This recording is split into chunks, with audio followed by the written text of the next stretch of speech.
নমস্কার বন্ধুরা, SS story reader চ্যানেলে তোমাদের সকলকে স্বাগত।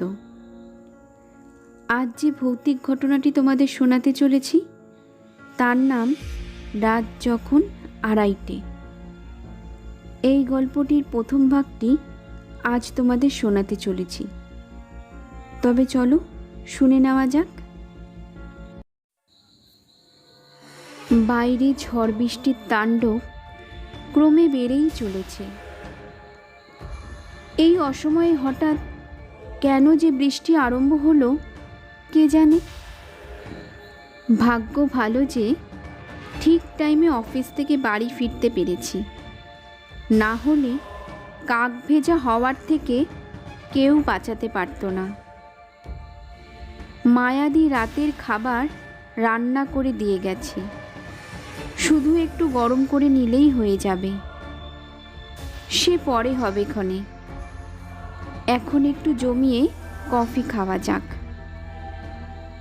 সবে মাত্র গরম কফির পেয়ালাটা হাতে নিয়ে আরাম কেদারায় ক্লান্ত শরীরটা এলিয়েছি, ঠিক তখনই সদর দরজার কলিং বেল টুং টাং শব্দে বেজে উঠল। দেয়াল ঘড়ির দিকে তাকালাম, রাত 10:30। যা বাবা, এত রাতে আবার কোন অতিথি আমার দ্বারে এলো? দরজা খুলে দেখি প্রণবেশ, আমার বাল্য বন্ধু প্রণবেশ দত্ত। আমাকে দেখে ও লান হাসল। ভীষণ রোগা লাগছে ছেলেটাকে, হাতে একটা ছাতা, পরনে কালো শার্ট, চোখে চশমা, জামা বেয়ে টপ টপ করে জল পড়ছে। বুঝলাম যে ওর পুরনো ছাতাটা এমন প্রচণ্ড বৃষ্টির দাপট পুরোপুরি রুখতে পারেনি। এ কি প্রণবেশ, তুই? হ্যাঁ রে, অনেক দিন তোর সাথে দেখা হয়নি, তাই আজ চলে এলাম। তাই বলে এমন দুর্যোগের মধ্যে আসবি? আজ তো একটা পাগল তুই। আয় আয়, ভিতরে আয়। প্রণবেশকে ঘরে নিয়ে এসে সোফায় বসালাম। ঘরের আলোর মধ্যে ওকে আর একবার আপাদমস্তক নিরীক্ষণ করে নিলাম। এ কি চেহারা হয়েছে ওর! প্রণবেশের সাথে আমার প্রায় 3-4 মাস পর দেখা হচ্ছে, তাই বলে কি মাত্র এই কদিনের মধ্যে কোনো মানুষের ভিতর এমন ভুতুড়ে পরিবর্তন দেখা যেতে পারে? গাল দুটো বসে গেছে, সারা মুখে বেশ কিছুদিনের না কামানো দাড়ি, চোখের তলায় পুরো কালি, সারা শরীরে যেন একটা ক্লান্তির ছাপ পড়েছে। কেমন আছিস রে অবিনাশ? আমি তো ভালোই আছি, কিন্তু তোর অবস্থা যে মোটেই সুবিধার ঠেকছে না হে। দাড়ি কামাসনি, চুল উস্কো খুস্কো, অনেকটা রোগাও হয়ে গেছিস। তোর শরীর ভালো আছে তো? শরীর ভালো আছে, কিন্তু মন ভালো নেই। কেন? কি হলো আবার? অনেক লম্বা কাহিনী, বলতে সময় লাগবে। তার আগে বল, আজ রাতটা যদি আমি তোর ফ্ল্যাটে থাকি তাতে কি তোর কোনো আপত্তি আছে? আরে কি যে বলিস, তুই এখানে 100 বার থাকবি, একদম নিজের বাড়ি মনে করেই থাক। এমনিতেও এই ফ্ল্যাটে আমি একাই থাকি, না হয় আজ রাতের জন্য একখানা সঙ্গীই জুটে গেল। রাতে যা খাবার আছে তাতে দুজনের দিব্যি হয়ে যাবে। তার আগে আমি গিয়ে তোর জন্য 1 সেট শুকনো জামা কাপড় নিয়ে আসি। এই ভেজা জামা কাপড় পরে থাকলে তোর নির্ঘাত ঠান্ডা লেগে যাবে। প্রণবেশ নীরবে ঘাড় নাড়ল। আমি নিজের ঘরে গিয়ে আলমারির থেকে আমার 1 সেট পায়জামা পাঞ্জাবি বার করে আনলাম। এসে দেখি প্রণবেশ সোফায় চুপ করে বসে আছে, মাথাটা একদিকে কাত করা, যেন খুব গভীরভাবে কিছু চিন্তা ভাবনা করছে। আমার ডাকে ওর চমক ভাঙল।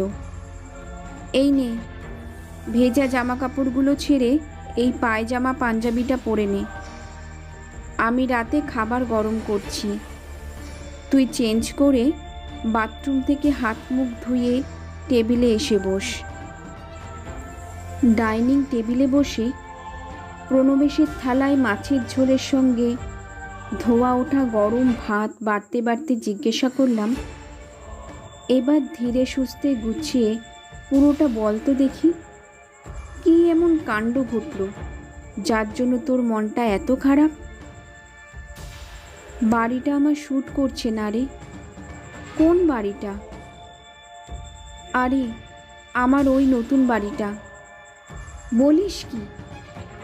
আমি হতবাক হয়ে বললাম, এই তো সবে 8-9 মাস হলো বাড়িখানা কিনলি।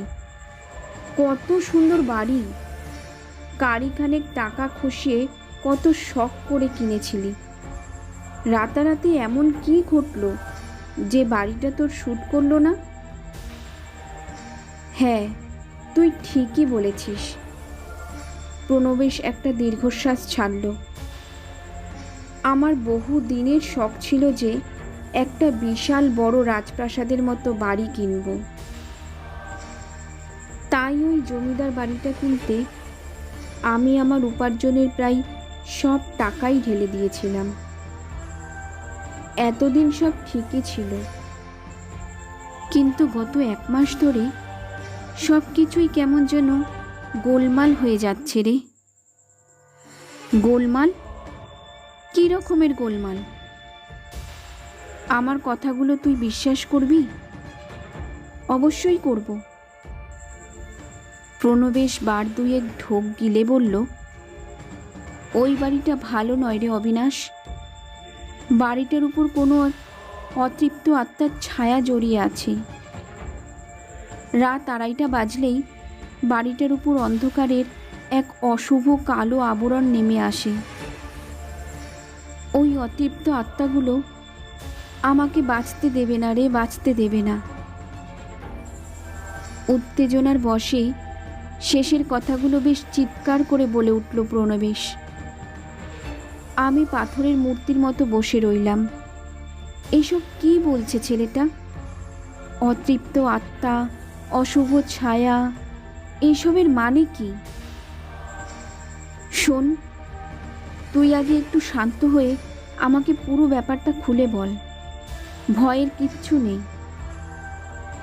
রাত 2:30টার সময় কি এমন হয় ওই বাড়িতে? প্রণবেশ টেবিলে রাখা জলের গ্লাসটা থেকে ঢকঢক করে অনেকটা জল গলায় ঢেলে নিল। একটু স্বাভাবিক হয়ে আবার বলতে আরম্ভ করলো, তুই তো জানিস আমার বেডরুমটা দোতলায়। ওই ঘরের পাশেই আরেকটা ঘর আছে। হ্যাঁ হ্যাঁ, ঠিক তাই। তবে ওই ঘরটা তো তুই তালা বন্ধ করে রাখতিস। এখনও তালা বন্ধ করেই রাখি, কারণ ওই ঘরটার বিশেষ কোনো প্রয়োজন পড়েনি এতদিন। কিন্তু গত 1 মাস ধরে ওই ঘরটাকে ঘিরেই যত ঝামেলা। কেমন ঝামেলা? রোজ রাত 2:30 বাজলেই ওই ঘর থেকে সারেঙ্গির সুর ভেসে আসে রে অবিনাশ। প্রণবেশ চোখ বড় বড় করে বলল, তার সাথে ভেসে আসে গানের কলি আর ঘুঙুরের ঝুমঝুম শব্দ। বাতাসে ভুরভুর করে আতরের গন্ধ। আমি প্রাণপণে দোকানে বালিশ চাপা দিয়ে বিছানায় ছটপট করি, কিন্তু ওই পৈশাচিক উপদ্রব বন্ধ হয় না। এইসব ভুতুড়ে কাণ্ড কারখানা ভোর পর্যন্ত চলে। তারপর সূর্যের প্রথম আলো ফুটতেই সব আওয়াজ আপনা থেকেই থেমে যায়। কি বলিস রে? আমি সোজা হয়ে বসলাম। এসব কি কাণ্ড? আচ্ছা, তুই কখনো ওই সময় ঘরের তালাটা খুলে ভিতরে যাসনি? গেছিলাম। একবার নয়, 3-3বার গেছিলাম। প্রতিবারই এক কাণ্ড। ঘরে ঢুকে দেখি ভিতরে কেউ নেই, একদম ফাঁকা। শুধু গান বাজনা আর আতরের সুগন্ধটা আরও তীব্র হয়ে উঠত। কিন্তু চারিদিকে চেয়ে দেখতাম কোথাও কেউ নেই। আমি খানিকক্ষণ গুম মেরে বসে রইলাম। প্রণবেশের সাথে আমার সেই ছোটবেলার বন্ধুত্ব, ওকে আমি হাড়ে হাড়ে চিনি। বানিয়ে বানিয়ে ফালতু কথা বলার লোকও নয়, যথেষ্ট প্র্যাকটিক্যাল ছেলে। তাই ওর কথাগুলো তুড়ি মেরে উড়িয়ে দিতে পারছিলাম না।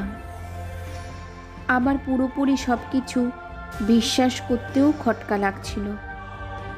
অনেকক্ষণ চুপ করে থাকার পর বললাম, দেখ ভাই, তুই কি বলছিস তার আগা গোড়া আমি কিছুই বুঝতে পারছি না। আমি ভাবছি কাল তোর বাড়িতে গিয়ে রাতটা ওখানেই কাটাবো। কি হচ্ছে না হচ্ছে তা আমি একবার স্বচক্ষে দেখতে চাই। পাগল নাকি তুই? প্রণবেশ আঁতকে উঠল। ওই ভূতের আড্ডায় তুই স্বেচ্ছায় যেতে চাইছিস? মাথা ঠিক আছে তো তোর? নিজে যাওয়া ছাড়া অন্য কোনো উপায় নেই। আর তাছাড়া এতদিন যাই হয়ে থাকুক, তোর কোনো ক্ষতি তো হয়নি, তাহলে ভয় কিসের? যখন তোর কিছু হয়নি তখন আমারও কিছু হবে না।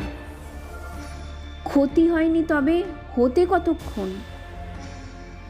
আমি অত জানি না ভাই। যখন একবার ঠিক করেছি যে ওই বাড়িতে যাব, তখন আমি যাবই।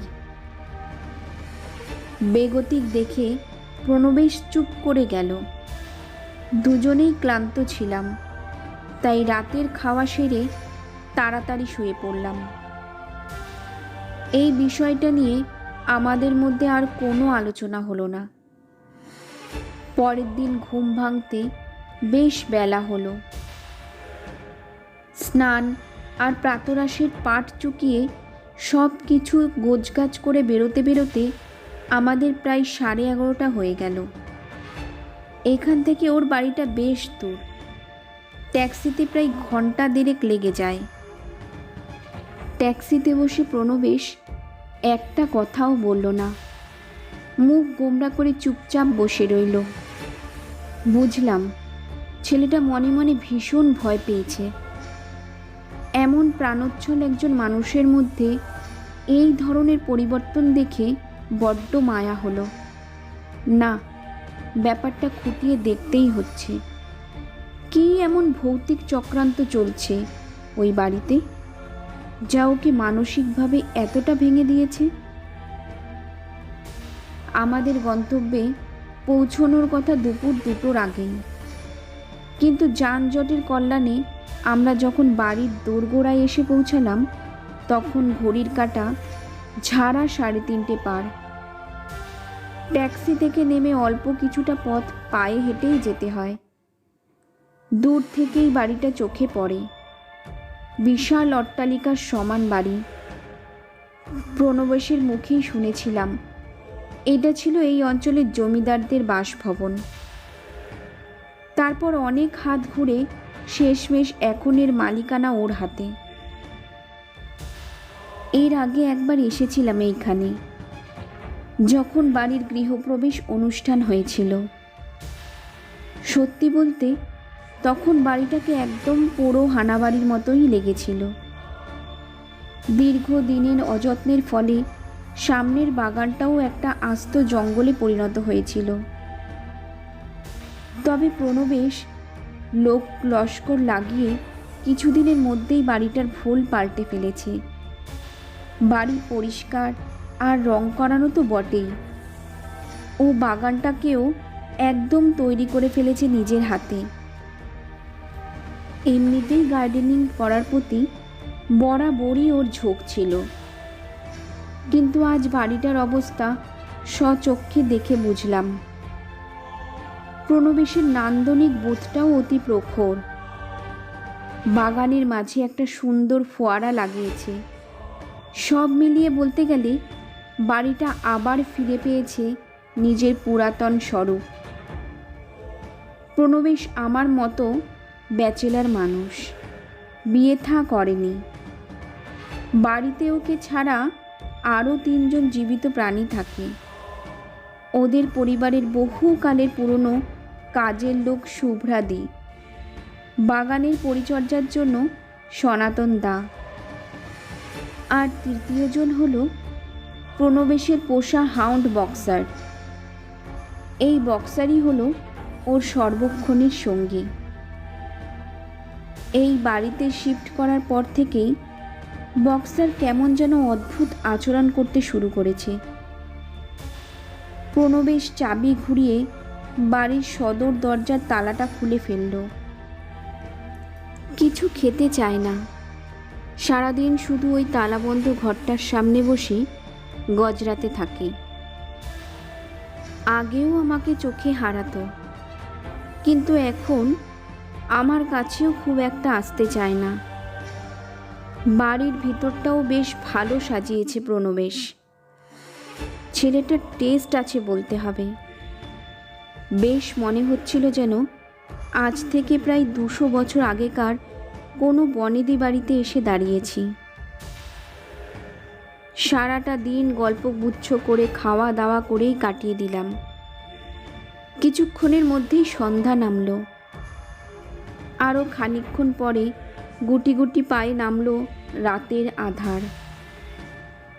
আমরা দুজনেই উদ্গ্রীব হয়ে বসেছিলাম। 10টার মধ্যে নৈশভোজ সেরে আমরা শোয়ার ঘরে ঢুকলাম। সব ব্যবস্থা করেই রেখেছি আমি। সঙ্গে আছে 4 ব্যাটারির বড় টর্চ। লোডশেডিং হলে তার জন্য মোমবাতি আর দেশলাই। কোনো অস্বাভাবিক গতিবিধি লক্ষ্য করলে সেটাকে ফ্রেমবন্দি করার উদ্দেশ্যে ক্যামেরাটাও এনেছি। আর সঙ্গে নিয়েছি একখানা অসমাপ্ত উপন্যাস, কারণ রাত 2:30 পর্যন্ত আমরা কেউ ঘুমাবো না। ধীরে ধীরে রাত আরও গভীর হলো। দুজনে খাটে শুয়ে আছি ঠিকই, তবে কারোর চোখে এক ফোঁটা ঘুম নেই। প্রণবেশ একটার পর একটা সিগারেট ধরিয়ে যাচ্ছে, আর আমি ডুবে আছি উপন্যাসের পাতায়।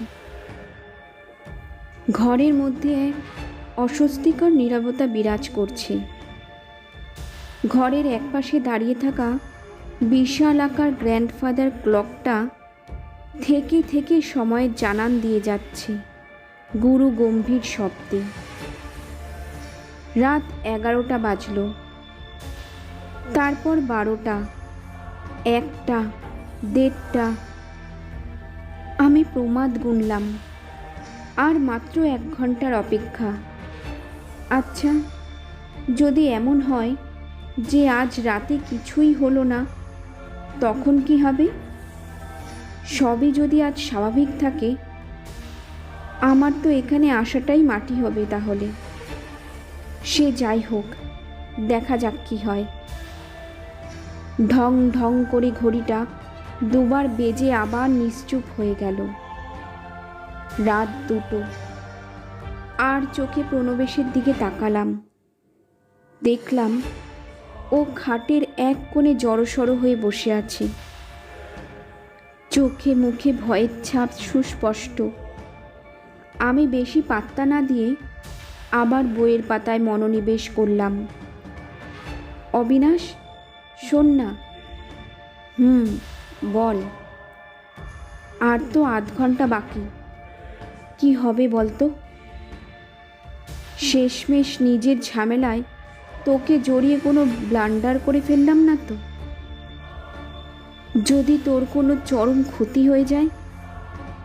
দেখ ভাই, চরম ক্ষতি বলতে তো মৃত্যু, তাই তো?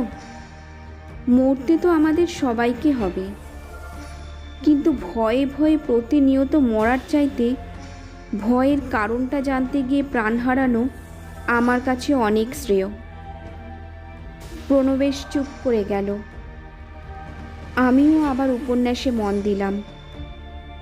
কতক্ষণ এইভাবে কেটেছে জানি না। শেষের দিকে হয়তো চোখ দুটো একটু লেগে এসেছিল। ঘড়ির আওয়াজে আচমকা ঘোরটা ভেঙে গেল। ঢং! একবার বেজেই ঘড়িটা শান্ত হয়ে গেল। রাত 2:30।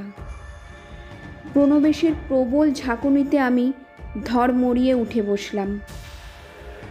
একটা মিষ্টি আতরের গন্ধে গোটা ঘরটা ভরে উঠেছে। ওই যে সেই গানের আওয়াজ। প্রণবেশ আমার হাতটা খামচে ধরল। শুনতে পাচ্ছিস ঘুঙুরের শব্দ? শুনতে পাচ্ছিস না? আমি কান পেতে শুনলাম। হ্যাঁ, ঠিক তো। ক্ষীণ অথচ স্পষ্ট। তালা বন্ধ ঘরটার ভিতর থেকে মধুর কণ্ঠে ঢুমরি গানের সুর ভেসে আসছে। তার সাথে সঙ্গত করছে তবলা আর সারেঙ্গি। ঘুঙুরের মৃদু কিন্তু ছন্দবদ্ধ ঝুমঝুম শব্দ কানে যেন মধু ঢালছে। ঘরের বাতাসটা ক্রমে ভারী হয়ে উঠেছে সুরা আর আতরের মিশ্রিত মাদক গন্ধে। ঘরের চাবিটা কোথায় রেখেছিস? এই তো আমার সঙ্গেই আছে। পকেট থেকে চাবিটা বার করলো প্রণবেশ। আয় আমার সঙ্গে। আমি ওকে নিয়ে ঘরটার দিকে এগোলাম। তালা খুলে অল্প ধাক্কা দিতেই দরজাটা বিকট শব্দে খুলে গেল। ভিতরে ঘুটঘুটে অন্ধকার। টর্চটা সাথেই ছিল। ওটা জ্বালাতেই ভেতরটা দিনের আলোর মতো পরিষ্কার হয়ে গেল। নিরেট ফাঁকা একটি হল ঘর। একটা আসবাবপত্র পর্যন্ত নেই।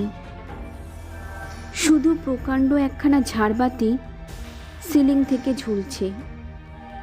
দেখেই বুঝতে পারলাম জমিদার আমলে এটাই ছিল বাড়ির নাচঘর।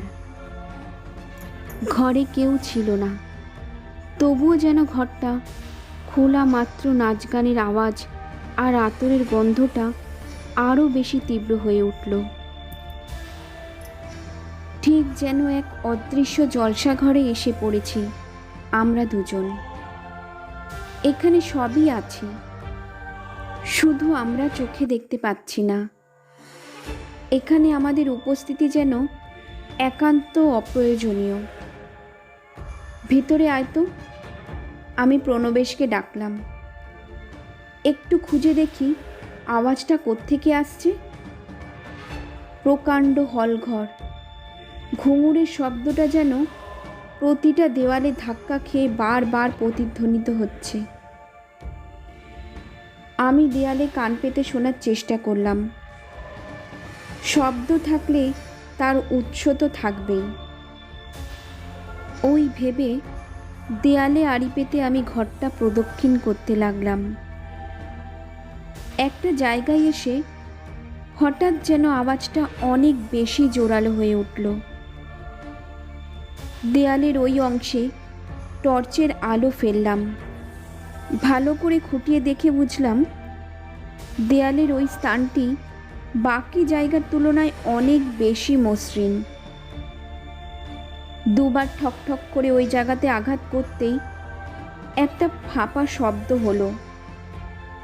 আরে, এটা তো সিমেন্ট নয়, এ যে কাঠ। হ্যাঁ, প্লাইউড বা ওই জাতীয় কোনো কাঠ দিয়ে দেয়ালের এই অংশটি নির্মিত।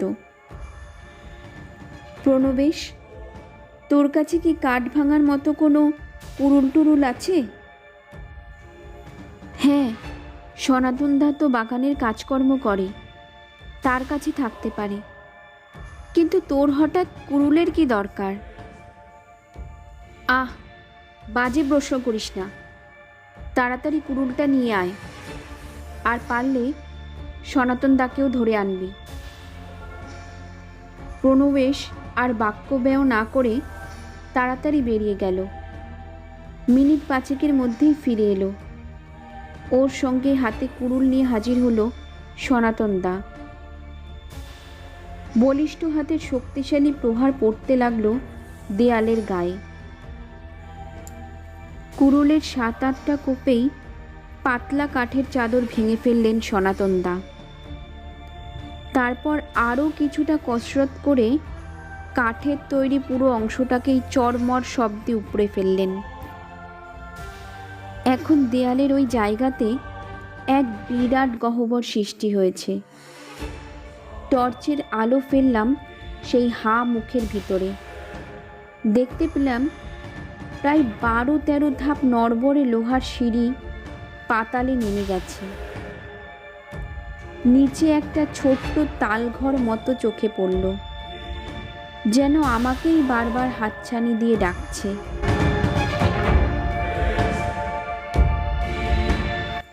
বন্ধুরা, আজকের এই ভৌতিক গল্পটি তোমাদের কেমন লাগলো তা আমাকে অবশ্যই জানিও। আর এই দ্বিতীয় ভাগটি খুব তাড়াতাড়ি আসতে চলেছে, সেটা শুনতে মিস করো না, তাহলে গল্পটি অসম্পূর্ণ হয়ে যাবে। তোমরা কারা কারা গল্পটির দ্বিতীয় ভাগটি শুনতে চাও তা আমাকে অবশ্যই জানিও। আর আমার চ্যানেলের নতুন বন্ধু হয়ে থাকলে ভিডিওটিতে একটি লাইক আর চ্যানেলটি সাবস্ক্রাইব করে আমার সঙ্গে থেকো। ধন্যবাদ।